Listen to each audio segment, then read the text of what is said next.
இத்தனை கட்சிகள் சேர்ந்து இந்தியா முழுவதும் இவர்கள் ஒன்றாக இணைந்து பாரதிய ஜனதா கட்சி பெற்ற எம்பியை இந்தி கூட்டணி பெறல. எங்க கூட்டணி விடுங்கண்ணா.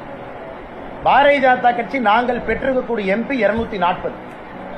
இந்தி கூட்டணி பாரதிய ஜனதா கட்சி ஆட்சிக்கு வரக்கூடாது என்று தடுப்பதற்காக இவ்வளவு பெரிய கூட்டணி அமைச்சாங்க. அவர்கள் பெற்றிருக்கக்கூடிய மொத்த எம்பி 231.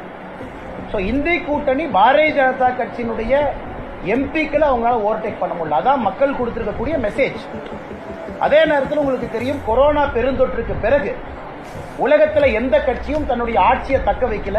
ட்ரம்ப் அவர்கள் ஆரம்பிச்சு ஐரோப்பிய நாடுகள் போங்க, யாருமே ஆட்சியை தக்க வைக்கல கொரோனாக்கு பிறகு.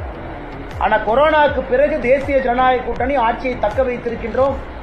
அதுவும் இந்தியாவில் பண்டிட் ஜவஹர்லால் நேரு அவர்களுக்கு பிறகு 3வது முறையாக மோடி அவர்கள் பிரதமராக வந்திருக்கின்றார்கள் என்பது சாதனை தானுங்கண்ணா. அவங்க அத்தனை கட்சி சேர்ந்து எங்க ஒரு கட்சியினுடைய எம்பி அவங்களால ஓவர்டேக் பண்ண முடியல.